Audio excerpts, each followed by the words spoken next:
Datang membawa seluruh kehidupan kami untuk kami persembahkan kepadamu sebagai persembahan yang kudus berkenan Tuhan Tuhan. Karena itu Tuhan, mari Engkau urapi setiap kami ya Bapa. Berkati ibadah ini Tuhan Yesus, supaya ibadah ini Tuhan boleh menjadi kekuatan, boleh membawa Tuhan kemenangan di dalam kehidupan kami. Kami yang pulang, kami yang datang dengan penyakit, kami yang datang dengan kelemahan, kami yang datang dengan masalah, kami sementara akan pulang dengan kemenangan daripada Tuhan dan berkat.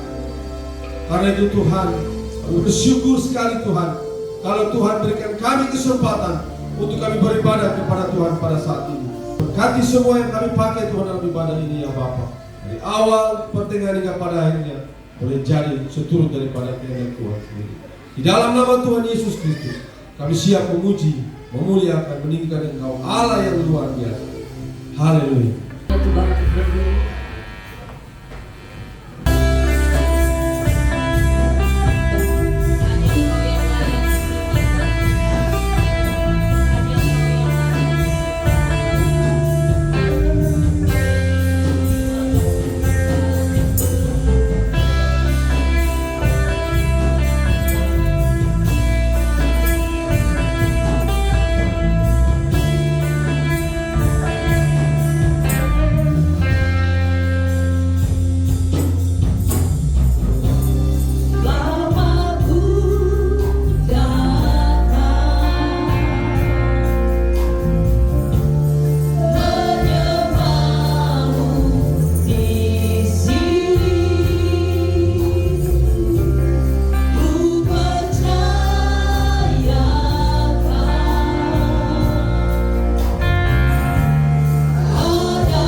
juga setiap cara bagi kami. Tuhan, kami hanya bisa percaya pada kuasa-Mu. Tak ada yang lebih daripada itu Tuhan, untuk melihat kebaikan Tuhan dalam hidup ini. Karena itu Tuhan, ajar kami sebagai anak-anak-Mu Tuhan, untuk terus mempercayai kuasa Tuhan di segala musim hidup kami. Terima kasih Bapa dalam surga, terima kasih Yesus. Biarlah pujian ini menjadi pengharapan kami kepadamu. Pujian ini menjadi doa kami dan kerinduan kami kepada Tuhan. Terima kasih Bapa di dalam surga. Ini penyembahan kami kepadamu Tuhan. Ini pujian kami kepadamu. Ini syukur kami kepadamu Tuhan. Terima semuanya bagaikan persembahan kami yang berbau harum di hadapan hadirat Tuhan. Terima kasih Bapa di dalam surga. Terima kasih Yesus. Tiba saatnya kami mau mendengarkan lagi kebenaran firman-Mu. Mari Tuhan, Roh-Mu yang kudus menolong kami, mengurapi kami semua tanpa terkecuali, agar kebenaran firman Allah yang akan kami dengar menolong dan memberkati kami, menuntun jalan hidup kami, sehingga kami terus berjalan sesuai dengan rel kebenaran firman Tuhan. Terima kasih Bapa dalam surga. Terpujilah Engkau Tuhan. Kami tidak izinkan ada kuasa kegelapan yang mau mengganggu pendengaran kami atas kebenaran firman Tuhan. Karena itu kami sepakat, kami sehati, kami tolak, hardik, perintahkan keluar dari tempat ini hati dan pikiran kami hanya di dalam nama Yesus Tuhan. Dan biarlah sekali lagi Roh Kudus berdaulat di tempat ini. Terima kasih. Biar firman Allah yang akan kami dengar, kami percaya menolong dan memberkati kami. Dalam nama Yesus firman Allah yang hidup, kami sudah berdoa dan siap mendengarkannya. Haleluya. Amin. Silakan duduk kembali Bapak Ibu, saudara yang Tuhan Yesus kasihi. Haleluya. Puji Tuhan. Kita bersyukur lagi kepada Tuhan ya. Tanpa terasa kita sudah ada dan di hari Minggu bulan Agustus, tanggalnya yang ke-10 11, hari ini 11 ya. Haleluya. Tinggal berapa, 1 minggu lagi kita akan merayakan hari kemerdekaan Republik Indonesia. Haleluya. Yang upacaranya akan dilaksanakan di mana? Ibu kota Nusantara. Haleluya. Ibu kota pemerintahan Republik Indonesia ya. Kalau ibu kota bisnisnya ada di Jakarta. Haleluya. Ya. Jadi kita sama-sama akan menyaksikan bagaimana proklamasi ya, disuarakan, diproklamirkan di titik nol Indonesia. Jadi menurut Pak Jokowi bukan lagi Jawa sentris tapi Indonesia sentris, karena pemerintah itu ada di tengah-tengah. Haleluya. Jadi tidak berat sebelah. Amin. Itu kira-kira filosofi daripada Pak Jokowi, keinginannya supaya Indonesia sentris. Utara, timur, barat, selatan, sama-sama kalau mencari pemerintah, sama-sama harus berjuang dan mau tidak mau harus datang di IKN. Haleluya ya. Puji Tuhan. Kita tentunya sebagai warga negara yang baik turut mendoakan ya. Kita turut mendoakan supaya proses ini benar-benar terlaksana dan dijalankan oleh pemerintah, termasuk pemerintahan yang baru. Haleluya ya. Jadi kita terus doakan sebagai warga negara yang baik ya, warga negara yang mencintai negaranya. Haleluya. Puji Tuhan. Bapak Ibu Saudara yang Tuhan Yesus kasih, dari tempat ini juga saya atas nama jemaat ya dan pribadi keluarga ingin menyampaikan turut berbelah sungkawa atau turut berduka cita atas berpulangnya nenek Undi ya di Makassar, dan kemarin sudah diberangkatkan ke Tanah Toraja. Jadi bagi keluarga yang ditinggalkan, karena ada keluarga-keluarga di sini yang ditinggalkan, ya kita berdoa supaya Tuhan memberikan kekuatan, ketabahan, dan penghiburan, sekaligus berdoa supaya mereka mempersiapkan apa yang dibutuhkan pada saatnya nanti nenek mondi akan disemayamkan.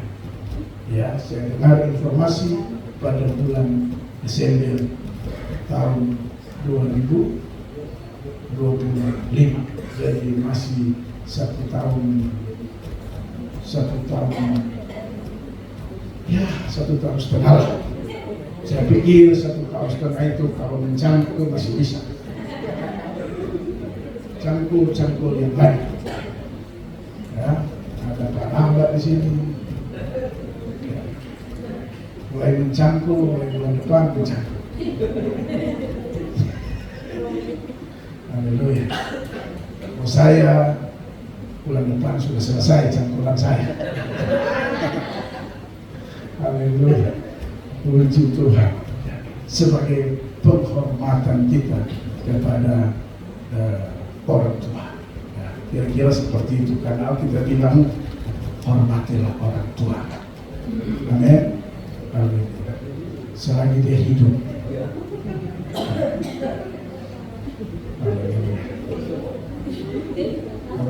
Kalau dia masih hidup, saudara di apel, dia rasa itu apel. Sekarang saudara di tempat itu. Haleluya. Ya, tapi begitulah. Ya.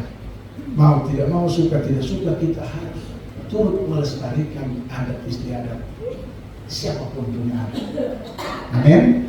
Jangan matikan adat. Baca punya adat, lestarikan. Haleluya. Tapi jangan percaya, lestarikan. Ya, Manado punya adat, lestarikan adat Manado. Tapi jangan percaya. Yang kita cuma bisa percaya cuma satu, yaitu firman Tuhan. Begitu. Tapi kalau melestarikan, itu tanggung jawab kita. Jangan sampai ada kehilangan adatmu sebagai orang Ambon. Bagaimana Ambon? Ada yang bilang, tak tahu. Wah, itu kan kesalahan itu. Kalau yang orang naturali, ada tahu apa teplong. Tapi jangan percaya. Begitu ya. Saya ini belajar untuk memberikan edukasi berdasarkan logika yang bisa diterima, ya, baik secara duniawi maupun surga. Haleluya. Puji Tuhan. Baik Bapak Ibu Saudara, hari ini kita akan kembali lihat kebenaran firman Tuhan. Saya dalam pergumulan saya, ya, ini Tuhan izinkan untuk saya berdoa, Tuhan tolong supaya firman ini menjadi berkat buat kita semua lagi pagi hari ini, di mana ternyata Tuhan punya kerinduan, Tuhan punya kemauan sebagai orang-orang percaya, ya, bahwa kita ini bukan sekedar hidup saja, tapi kita punya tanggung jawab ilahi. Perhatikan baik-baik, tanggung jawab ilahi. Haleluya. Apa tanggung jawab ilahi? Apa tanggung jawab surgawi bagi saudara dan saya sebagai orang-orang percaya yang ada di muka bumi ini, ya, yang dimana Tuhan izinkan saudara dan saya hidup dan berkarya, hidup dan menikmati berkat serta janji-janji Tuhan. Mari kita lihat firman Tuhan dulu di dalam Markus pasalnya yang pertama, ayatnya yang ke-16 sampai dengan ayatnya yang ke-20. Sekali lagi, Markus pasalnya yang pertama, ayat 16 sampai dengan ayat 20. Saya ingin berbicara tentang apa sebenarnya tanggung jawab ilahi yang Tuhan mau dalam hidup saudara saya. Tuhan Yesus mau. Mari kita lihat, ya, saya baca buat kita semua Markus pasal pertama ayatnya yang ke-16. Demikian bunyi firman Tuhan. Ketika Yesus sedang berjalan menyusur danau Galilea, ia melihat Simon dan Andreas saudara Simon. Mereka sedang menebarkan jala di danau, sebab mereka penjala ikan. Yesus berkata kepada mereka, "Mari, ikutlah aku dan kamu akan kujadikan penjala manusia." Lalu mereka pun segera meninggalkan jalannya dan mengikuti dia. Dan setelah Yesus meneruskan perjalanannya, sedikit lagi dilihatnya Yakobus anak Zebedeus dan Yohanes saudaranya sedang membereskan jala di perahu. Yesus segera memanggil mereka dan mereka meninggalkan ayahnya Zebedeus di dalam perahu bersama orang-orang upahnya, lalu mengikuti dia. Haleluya. Bapak Ibu Saudara yang Tuhan Yesus kasih, sebelum Yesus berkarya, ya, setelah dia berjuang menghadapi proses yang sungguh luar biasa menurut saya. Kenapa saudara? Karena proses yang dialami oleh Yesus dimulai ketika dari kecil, ya, dia mengalami proses untuk menjadi seorang, ya, selain Tuhan 100%, tapi sebagai manusia dia harus berproses untuk menjadi seorang yang hebat, ya, seorang yang luar biasa, ya. Sampai pada akhirnya dia mengalami proses yang kita kenal dalam Matius pasal 4, dia mengalami pencobaan, ya. Yang kita tahu itu pencobaan di padang gurun, ya. Yesus dicobai oleh siapa? Oleh iblis, ya, oleh setan. Dan setelah itu, sebelum dia dicobai, dia melakukan apa yang disebut dengan puasa 40 hari 40 malam. Haleluya. Lalu kemudian Bapak Ibu Saudara yang Tuhan Yesus kasih, dia dicobai. Dan ini yang saya sebut sebuah proses yang luar biasa yang dialami oleh Yesus, ya. Lalu kemudian sampailah kepada cerita kita ini, Bapak Ibu. Pembacaan firman Tuhan, ya. Yesus punya satu kerinduan untuk apa? Untuk menyelamatkan umat manusia, ya. Tentunya dia tahu bahwa sebagai manusia tidak bisa bekerja sendiri. Amin. Kita tidak bicara ketuhanannya yang 100%. Kita bicara kemanusiaan yang 100%. Kalau kemanusiaan 100% itu tidak maha hadir. Tapi ketuhanannya 100%, kealahannya dia maha hadir. Tapi karena kemanusiaannya, dia membutuhkan apa? Membutuhkan manusia juga, ya. Dan sampailah kepada pembacaan firman Tuhan kita, Yesus menyusuri Danau Galilea. Dalam tema ini dikatakan Yesus memanggil murid-murid yang pertama sebagai relasi, ya, sebagai teman untuk menjalankan misi Allah yang besar dan dahsyat, yaitu apa? Untuk memenangkan banyak jiwa bagi kerajaannya. Haleluya. Dan Bapak Ibu perhatikan baik-baik. Ini murid-murid pertama dipanggil oleh Yesus. Ada tanggung jawab besar sebenarnya, itu yang saya katakan, ada tanggung jawab besar yang diberikan kepada murid-murid ini pada saat Yesus memanggil, ya. Apa tanggung jawabnya di sana, saudara? Perhatikan baik-baik, tanggung jawab yang luar biasa di sana, yaitu Tuhan mau jadikan mereka apa? Penjala manusia. Dan untuk menjadi penjala manusia ternyata itu tidak ada kriteria pendeta, tidak ada kriteria majelis. Amin.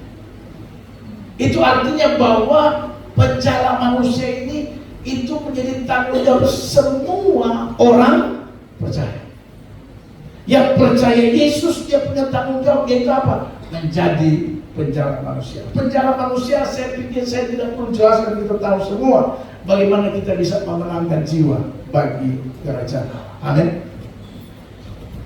Penjala manusia, sekali lagi saya memberitahu, itu tidak menjadi tanggung jawab majelis, tidak menjadi tanggung jawab pendeta, tetapi menjadi tanggung jawab, sekali lagi, semua kita. Amin, saudara. Haleluya. Itu artinya bahwa penjala manusia itu, saudara dan saya, itu menjadi tanggung jawab kita. Bukan saya tanggung jawab bukan menjadi tanggung jawab para pelayan-pelayan Tuhan. Haleluya.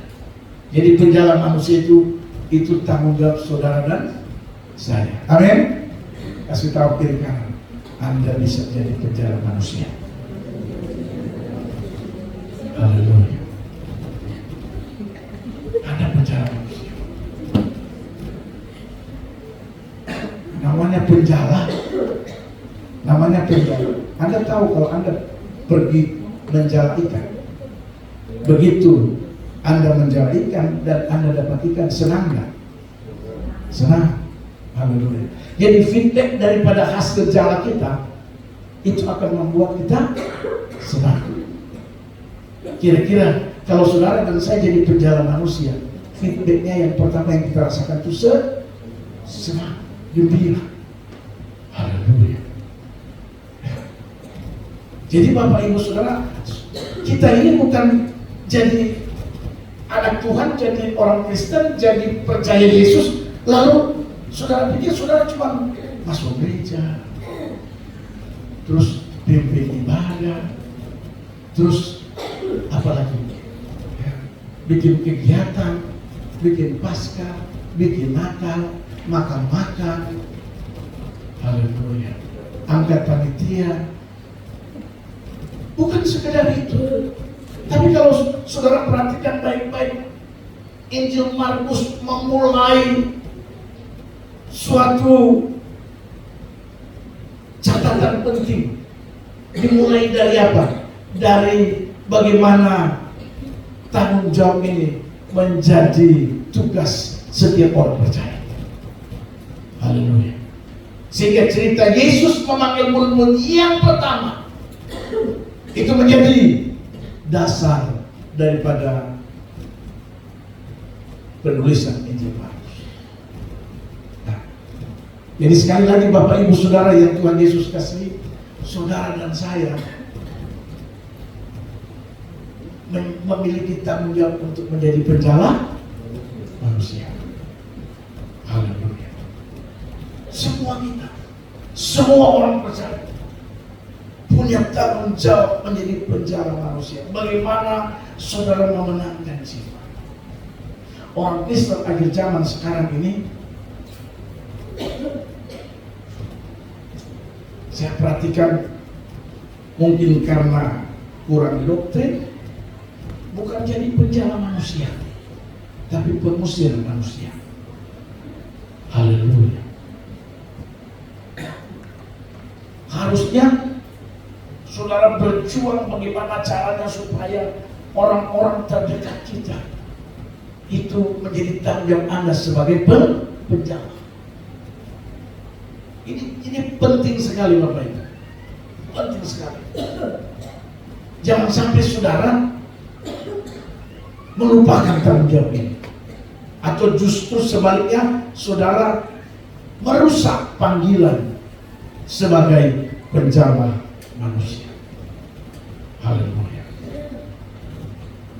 Jadi dengan segala macam pergumulan, dengan segala macam cara, dengan segala macam kemampuan saudara dan saya, mari kita mau perjuangkan, lakukan tanggung jawab yang besar, yaitu penjala manusia. Haleluya. Makanya harus kasih target 1 tahun atau 1 bulan saya jala ikan 1. Nah, ya, 1 bulan saya jala ikan 1. Macam saudara Ida ada sini. Ida, kau tidak masuk gereja Ida.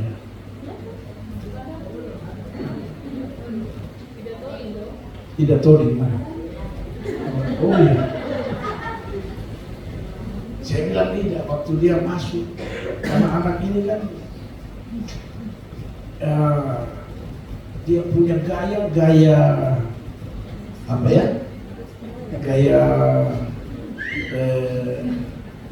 bilang bertobat, kelihatan terhadap, bilang terhadap, tapi dia rajin juga. Haleluya. Saya bilang dia lagi, waktu saya baptis, saya mau baptis dia, saya bilang, Gida, Kau pun tanggung jawab untuk jalan mama. Salah, itu ikan besar. Kalau jenis ikan dia masuk merah, kulit tipis. Haleluya. Dan saudara tahu, berapa bulan kemudian tiba-tiba mamanya muncul. Haleluya. Jadi mama, ini namanya berjalan. Haleluya. Amin. Terus dia jalan, dia mau pacar, tapi jalannya sobek. Kalau jalan sobek, dia lewat. Tapi waktu dia jalan mamanya, jalannya tidak sobek. Mamanya ada sampai sekarang. Tepuk tangan buat mamanya dulu. Haleluya. Saya mau kasih contoh buat saudara. Ini tanggung jawab kita semua. Haleluya. Bahwa kita harus jadi penjala manusia. Tuhan Yesus mencari penjala manusia. Murid-murid itu mereka menjadi penjala manusia. Jadi saudara dan saya itu dipanggil oleh Tuhan, tanggung jawab kita. Kita harus menjadi penjala manusia. Sekali lagi bilang kiri kanan, ada penjala manusia. Kalau sudah jadi penjala manusia, jangan jadi batu sandungan. Bagaimana Anda membawa manusia kalau Anda jadi batu sandungan? Haleluya. Saya perhatikan Pak Roy dan Ibu Irian, mereka jalan, mereka punya anak buah di rumah. Siapa ini? Yeni dan Marsha. Marsha sudah ada ya? Hanya Yeni. Itu penjara. Haleluya. Kalau Marsha itu berarti jalannya sobek. Jadi dia keluar. Haleluya. Jadi kita, ini tanggung jawab penjara. Haleluya. Amin. Bapak jadi penjara. Tanggung jawab. Saya belum masuk pada poinnya, tapi saya sedang membuka pikiran kita bahwa menjadi penjara manusia itu tanggung jawab kita. Tanggung jawab ilahi yang Tuhan titipkan bagi saudara dan saya sebagai orang-orang percaya. Makanya siapapun yang datang di rumahmu, mau nginap kah, bermalam kah, itu Tuhan kirim ikan itu. Pertanyaannya, jalanmu itu, haleluya. Pernah ada cerita dalam Yohanes, waktu murid-murid tangkap ikan, karena ikan besar-besar, Alkitab berkata jalan mereka mulai goyang. Jangan sampai kita punya jalan bukan koyak lagi, tapi putus-putus. Haleluya. Ini tanggung jawab rohani, tanggung jawab ilahi. Saya ulang-ulang bilang, panggilan Kristus kepada saudara dan saya untuk kita jadi penjala manusia dengan segala macam latar belakang kehidupan sosial kita. Anda sebagai pegawai negeri, Anda bisa menjadi penjala di sana. Amin. Haleluya. Pak Ivan taman-taman sopir ditambah bawa anak. Itu baru namanya penjara. Jangan keselamatan itu dinikmati sendiri, itu egois. Ya. Kita tidak diajar Tuhan untuk egois. Kalau kita sudah diselamatkan, mari kita juga bisa menyelamatkan orang lain. Amin. Haleluya. Tapi Pak, kok kepala batu dia? Mau dia kepala batu kan? Jangan lihat dia bukan kepala batu. Jangan lihat dia bukan kekacauan. Lihat dia jiwa. Tuhan Yesus saja, kalau dia mau lihat orang kerasukan setan saja, orang gila saja, Tuhan Yesus rela berkorban. Padahal cuma satu orang gila. Bayangkan, Tuhan Yesus korbankan apa sama orang gila? 2.000 ekor babi.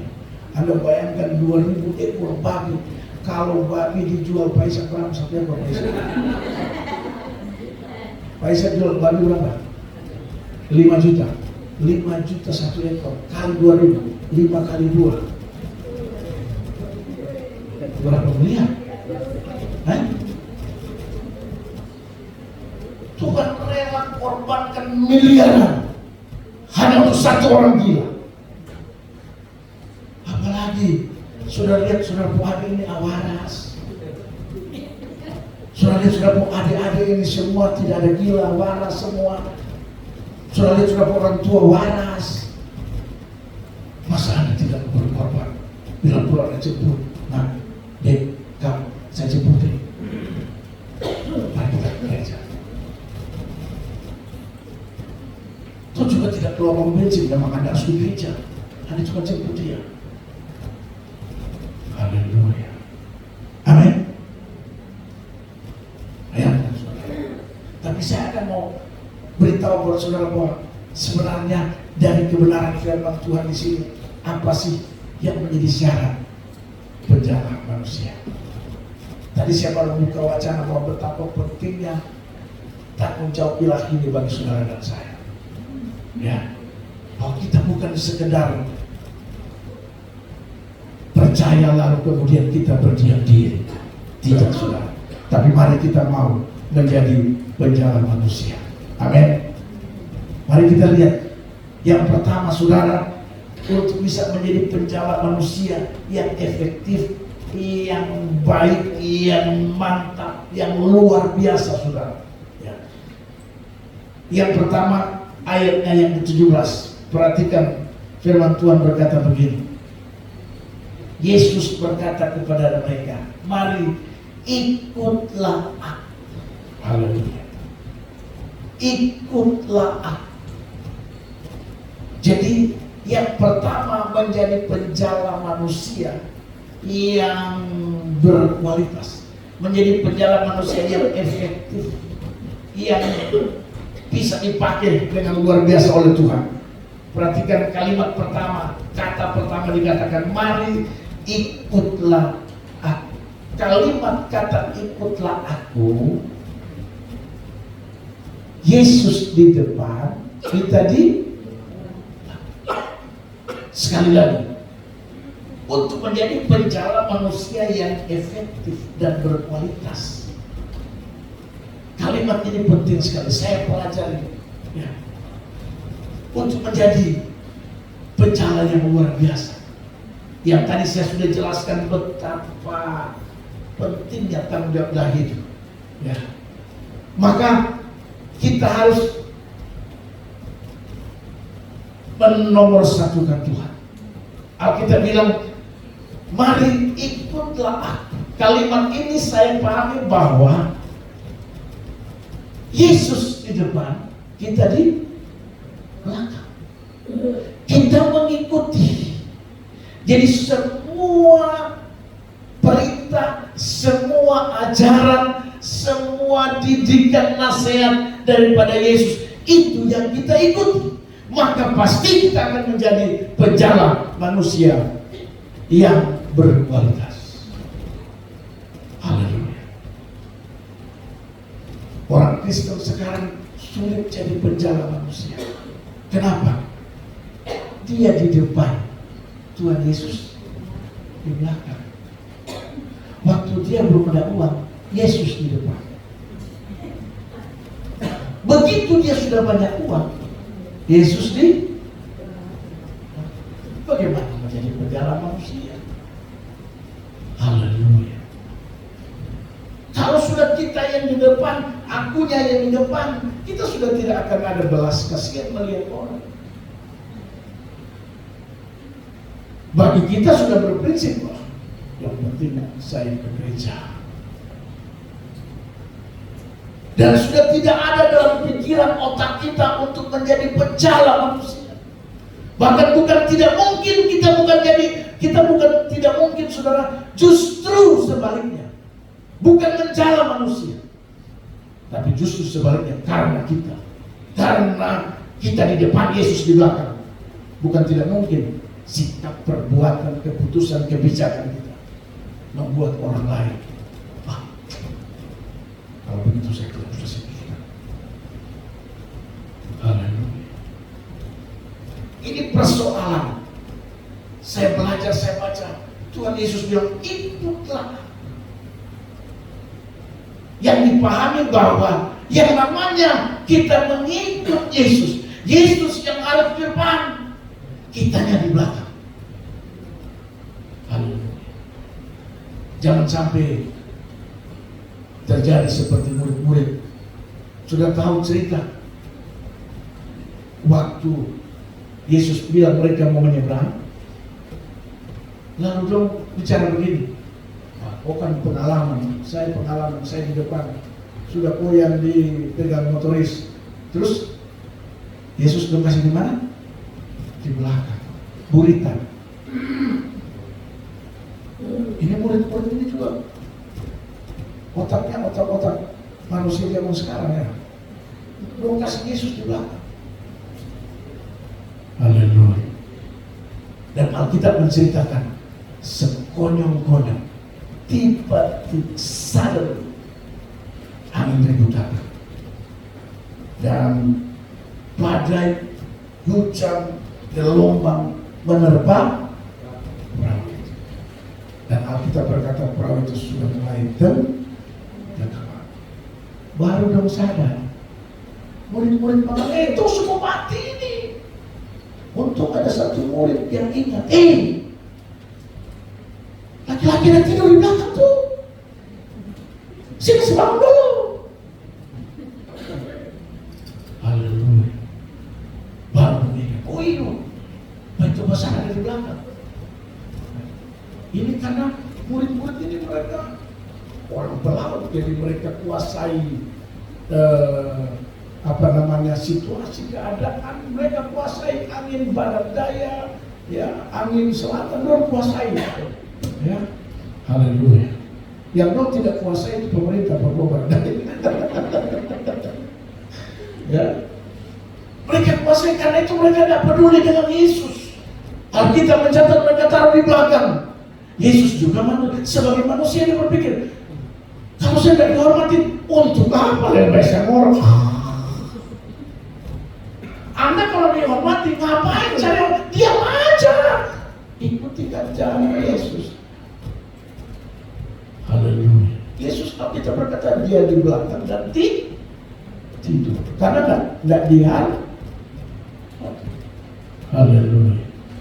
Saya pikir sebagai manusia kita tidak bicara ketuhanan Yesus, kemanusiaan sangat wajar, karena dia nggak dihargai. Ngapain mau ngurus?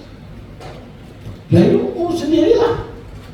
Kau nggak hargai saya sebagai pemimpin? Kira-kira begitu pola pikir Yesus itu juga. Tapi begitu ada badai, haleluya, begitu ada masalah, pada akhirnya harus cari dia. Mereka bilang, panggil, kita sudah tenggelam, nyawa taruhan tidak akan sampai ke seberang kita, panggil dia. Murid salah satu murid datang baru panggil, guru, Tuhan Yesus ngorok keras, guru, berteriak. Alkitab mencatat berteriak memanggil guru. Yesus ngorok.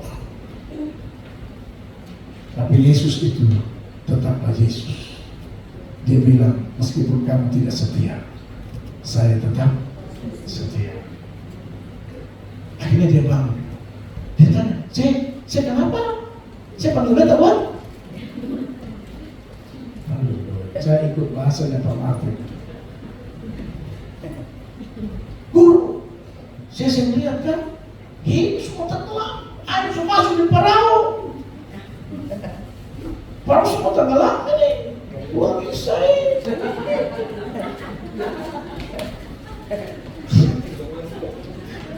Langsung saudara, Tuhan Yesus berdiri. Tahu nggak?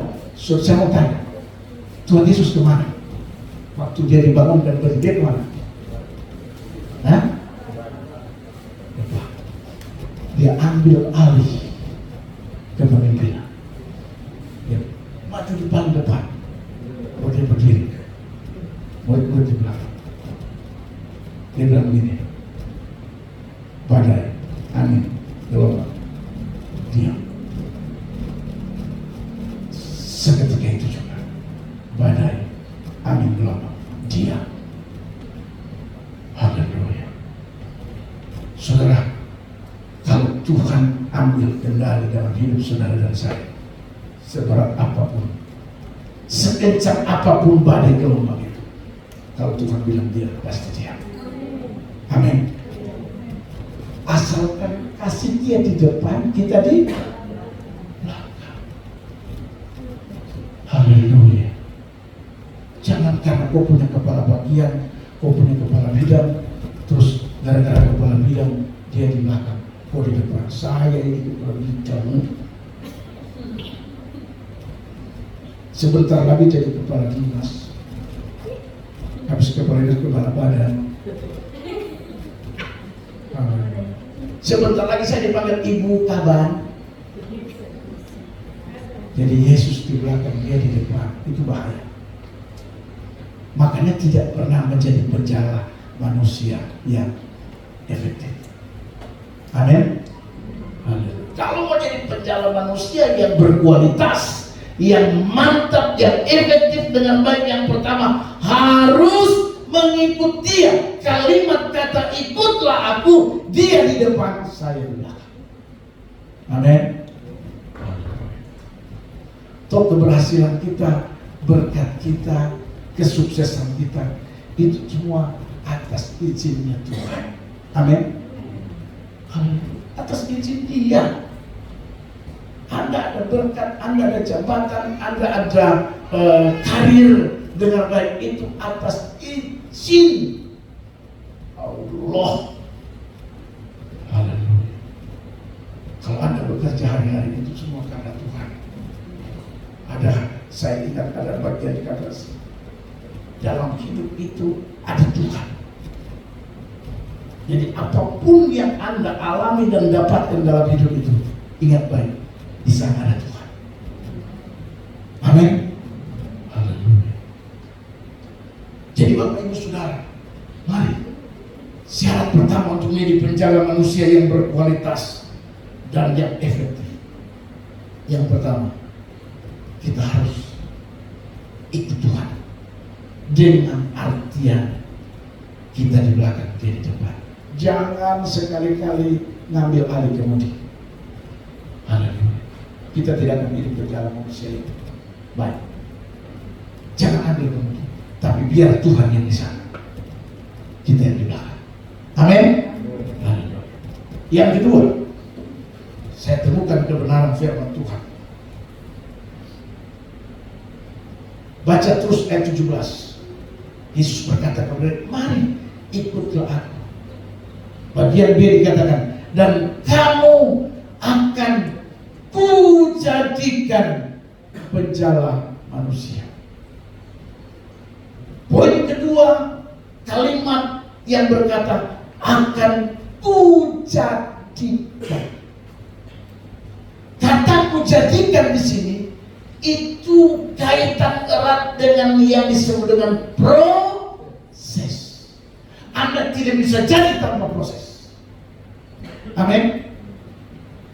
Untuk bisa menjadi penjalan manusia yang berkualitas harus melalui proses yang disebut dengan kujadikan. Seringkali kita tidak bisa jadi penjalan manusia yang efektif, yang berkualitas, karena kita tidak mau proses. Terlalu sakit dalam proses. Kita mengabaikan proses. Bagaimana menjadi penjala manusia? Kadang-kadang kita tidak bisa menjaga mulut kita ini. Mulut ini dipakai untuk berusaha supaya bisa menjala manusia. Ini mulut dipakai untuk orang yang makan air. Itu namanya mulut apa itu? Orang-orang bilang mulut rica-rica. Kalau pernah itu terkenal ya mulut rica-rica. Mulut rica-rica itu maksudnya mulut pedis. Mulut pedis. Kalau besar boleh kecil lagi baru. Tapi memang kalau rica pedis itu rica kecil ya. Ya. Tolong. Kita jadi penjala manusia harus lewat proses. Kata kujadikan itu proses. Kebanyakan kita itu tidak kuat dalam hal proses.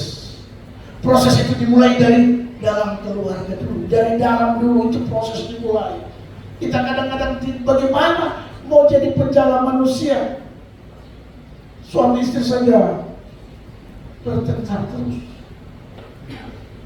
Sampai-sampai suami bilang, saya sudah mau gereja lagi. Kenapa? Karena kau mulut. Haleluya. Tapi di sini tidak ada ibu yang begitu. Cobakah ada laki yang bilang, aduh mah, kita gereja yuk ke depan.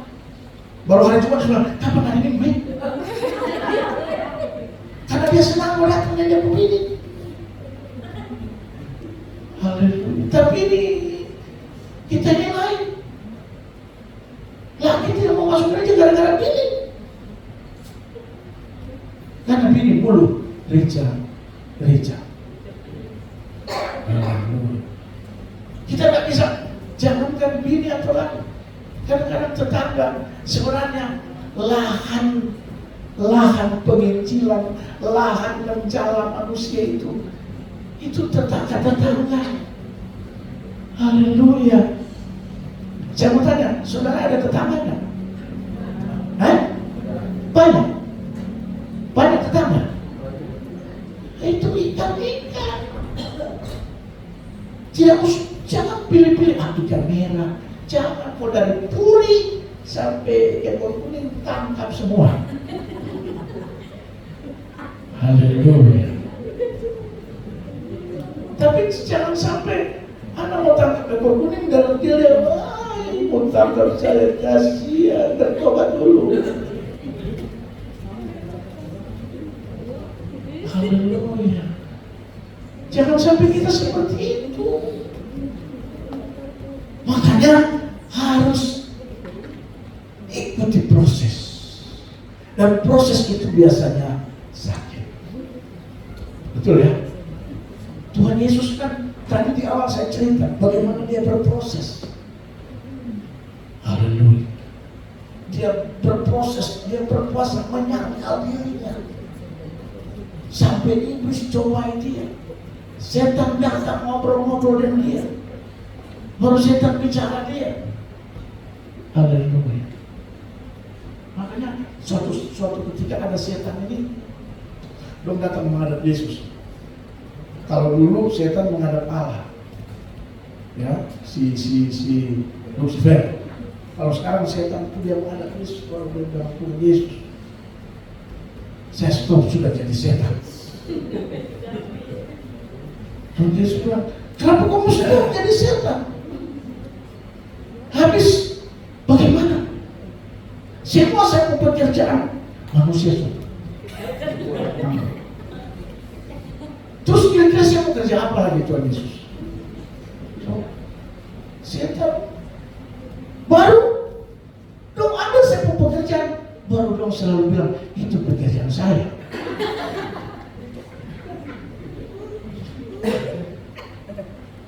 Korupsi, dong bilang ini pekerjaan setan. Padahal korupsinya tak kasih saya. Bagaimana kira-kira Tuhan Yesus? Haleluya. Jadi tolong kita jangan ambil pekerjaannya setan. Biarkanlah itu pekerjaannya. Kita mau pekerjaan menjala manusia. Setan sampai bilang, terus apa lagi Tuhan Yesus? Apa lagi?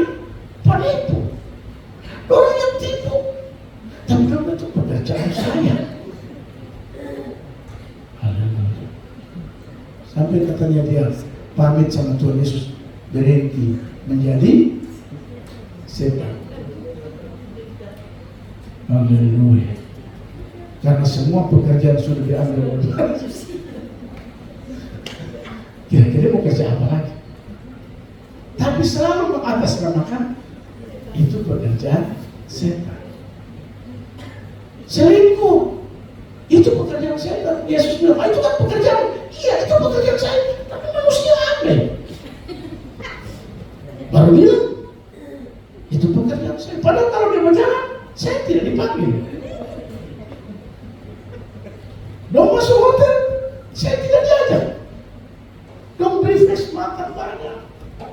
Coba dong panggil saya.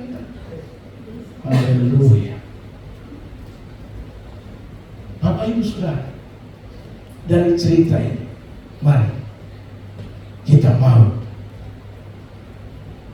ikuti proses, amin, untuk menjadi penjala yang berkualitas. Tuhan bilang, kamu akan kujadikan. Kata kujadikan itu proses yang harus kita bisa jalani. Dan dengar baik, yang namanya proses itu kadang-kadang itu menyedihkan, menyakitkan, ya. Kadang-kadang kita harus menderita. Haleluya. Tapi memang seperti itulah kalau kita menjadi penjala manusia yang berkualitas. Amin. Bilang kiri kanan, kau harus ikuti proses. Ikuti proses. Anak-anak muda jadi penjala manusia, ikuti proses. Haleluya. Sakit memang. Rasa jantung tak potong-potong, hati teriris-iris, tapi ikuti saja. Saya pastikan Anda bisa jadi penjala yang berkualitas. Haleluya. Di tempat kerja Anda berfungsi sebagai penjala manusia. Haleluya. Tolong, bila perlu Anda jemput dia. Itu proses sakit. Bayangkan, saya tinggal di kilo 10, gereja di Rufe, masa jemput di kilo 18? Tapi itu proses, mau jadi penjala yang berkualitas. Haleluya. Saya bilang sama anak mantu saya, Pak, berdua tahun malah sudah kuat dan beli mobil supaya kalau dari emas posisir semua. Dia bilang, saya beli mobil kecil karena kalau saya jangan beli mobil kecil, itu mobil pelit.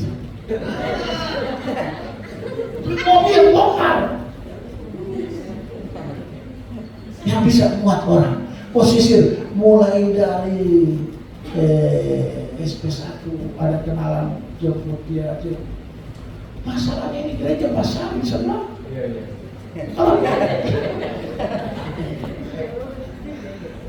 Kalau Anda cuma diam-diam saja, egois dengan keselamatan Anda, bagaimana Pak Yesus tengah mati bangun dari sana? Haleluya. Sisil datang. Haleluya. Dari kampung salah yang punya motor, jangan datang motor kosong-kosong. Bagaya lagi dan mau datang motor.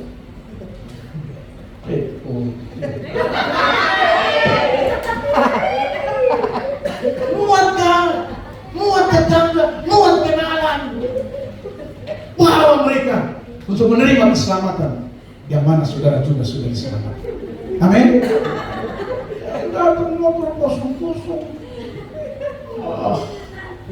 Haleluya. Penjara itu proses. Haleluya. Amin. Teman di toko masih teman di toko tanya. Haleluya. Anda jadi penjala. Dimanapun kita jadi penjala manusia. Asalkan syarat kedua, kita siap untuk diproses. Amin. Amin. Dan yang ketiga, sekaligus yang terakhir, baca ayatnya yang ke-18 dan 20. Ayat 18 dan 20. Ada dua kalimat penting di sini. Ayat 18 bilang ini, lalu mereka pun segera meninggalkan jalannya. Kemudian ayat 20, perhatikan. Yesus segera memanggil mereka dan mereka meninggalkan air. Ada dua yang ditinggalkan di sana. Artinya dari kalimat ini saya ingin memberikan penegasan bahwa memang untuk menjadi penjala manusia yang berkualitas harus ada yang dikorbankan. Yang pertama mereka korbankan apa? Nggak main-mainin. Tapi saya tidak ajar saudara untuk seperti itu. Ini pekerjaan ditinggalkan demi menjadi penjala manusia. Jala ditinggalkan. Betul. Tapi saya tidak ajar Anda meninggalkan pekerjaan. Yang saya mau kasih tahu poinnya di sini itu pengorbanan. Amin. Kita harus memang untuk menjadi penjala yang baik, yang bisa memenangkan banyak jiwa, memang butuh pengorbanan. Ada yang memang harus kita tinggalkan. Ada yang harus kita korbankan tenaga, waktu, apalagi bisa jadi uang. Amin. Demi menjadi penjala manusia, demi membawa jiwa bagi Tuhan. Karena itu panggilan ilahi, tanggung jawab ilahi, maksud saya. Paling tidak 1 tahun Anda bisa jala 1 manusia. Masa tidak bisa? Amin. Haleluya. Saya mau bilang majelis kita bikin sayembara, kasih hadiah bagi yang bisa membawa jiwa 5 dapat. Hah? Mau saus.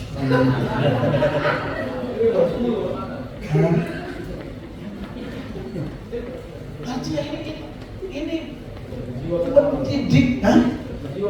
Iya, mahal. Oh iya ya. Haleluya. Apalagi yang sehat. Wow. Sampai sini sehat. Sehat jasmani, sehat rohani, sehat kantongnya juga. Luar biasa itu. Amin. Haleluya. Jadi Bapak Ibu Saudara, saya ingin kita melihat ini begitu penting, bahwa kita ini punya tanggung jawab ilahi, tanggung jawab surga. Mari kita kasih banyak surga. Amin. Haleluya. Alkitab kan pernah bilang, Paulus mengajar kepada jemaat, rampas mereka dari api. Jangan kasih banyak di neraka. Makanya tolong jangan ambil pekerjaan saya. Jangan kasih banyak di neraka. Bila perlu neraka kosong, kita bawa ke surga. Dan karena itu tugas saudara dan saya, tugas ilahi, tanggung jawab ilahi. Kita mau menjadi penjala manusia. Yang ketiga, ada pengorbanan. Kalau murid-murid ini, pertama orang korbankan pekerjaan demi mencari jiwa. Yang kedua, orang korbankan apa? Keluarga.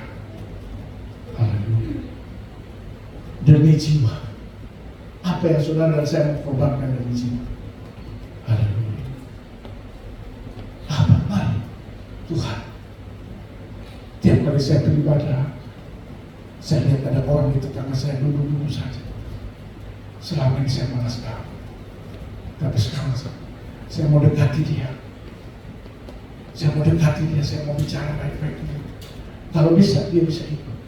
Minimal keluarga kita dulu. Haleluya. Di kampung Asbah masih banyak yang tinggal. Ya. Kadang-kadang pihak-pihak kita masih kita tinggalkan. Mari ajak mereka. Kita menjadi penjala manusia. Amin. Haleluya. Jadi saya simpulkan firman Tuhan di pagi hari ini.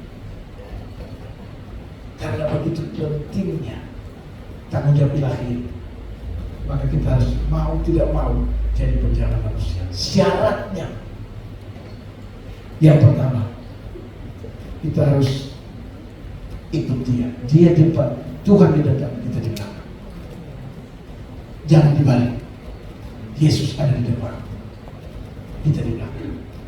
Apapun yang dia ajarkan, dia nasihat, apapun yang difirmankan, itu namanya dia di belakang, kita di belakang.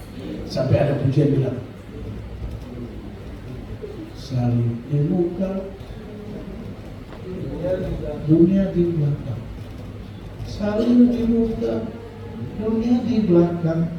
Salib di muka, dunia di belakang. No turning back. Kuta ingkar, kuta ingkar. Haleluya. Jadi tetap Tuhan di. Yang kedua, akan kujadikan. Ikuti proses, jangan mundur dari proses. Amin. Mau jadi penjala harus ikuti proses. Jangan melawan dari proses. Jangan melawan dari proses. Saya khawatir kalau Anda melawan dari proses. Jadi cerita tadi saya bilang, Tuhan Yesus tidur di belakang. Dan yang terakhir, ada yang harus kita korbankan demi menjadi penjala manusia yang berkualitas. Amin. Anak-anak muda, amin. Yang mau selamatkan kau bercowok saja, atau selamatkan kau bercewek saja, semua di sana. Haleluya. Termasuk mantan. Haleluya. Amin. Tuhan Yesus berkati kita sekalian. Amin buat firman Tuhan. Kita tutup Alkitab. Kita mau